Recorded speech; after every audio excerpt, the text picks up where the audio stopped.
L'atelier du CCF sur la logistique effectivement est novateur pour une raison fondamentale, c'est que les occasions de coordination entre les différents acteurs de la logistique des armées sont assez rares et en particulier autour des problématiques spécifiques de l'armée de terre et du soutien du milieu terrestre. Vous savez que l'armée de terre se donne pour objectif d'être nation cadre d'un corps d'armée en 2030 au sein de l'OTAN ou d'une alliance. Et donc dans ce cadre-là, on ne peut pas envisager un corps d'armée sans une logistique qui tienne la route. Là aujourd'hui, autour de nous, nous avons les logisticiens de l'armée de terre, mais nous avons également tous les services interarmées, le service de santé des armées, le service des énergies opérationnelles, le service du commissariat des armées, le service interarmées des munitions.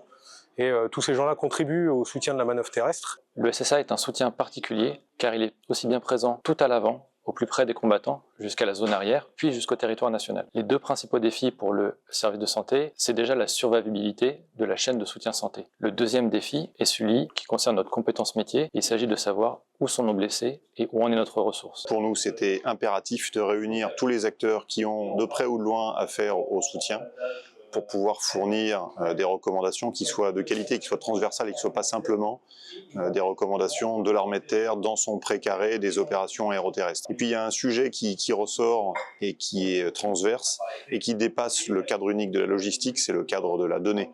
L'accès à la donnée, la gestion de la donnée, l'ontologie de la donnée, donc là, sa catégorisation, pour permettre à tous les niveaux d'optimiser les flux logistiques et leur résilience. Ça, c'est vraiment quelque chose de très fort qui ressort aujourd'hui. La logistique, c'est ce qui permet de durer, c'est la capacité d'endurance d'une force. On pourrait aussi le traduire de cette manière-là. C'est puisqu'en fait, une unité de combat, on peut estimer aujourd'hui qu'elle est capable de se battre en autonomie complète quasiment pendant 3 jours, mais guère plus.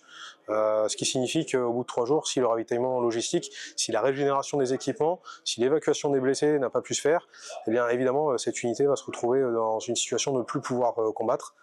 Donc on était là aujourd'hui pour briser les digues et ça s'est très bien fait puisque les groupes de travail étaient pluridisciplinaires, chacun a pu parler librement et puis aussi se libérer un peu intellectuellement d'un certain carcan qui a du bon par certains aspects, qui parfois peut aussi limiter notre réflexion et notre liberté intellectuelle.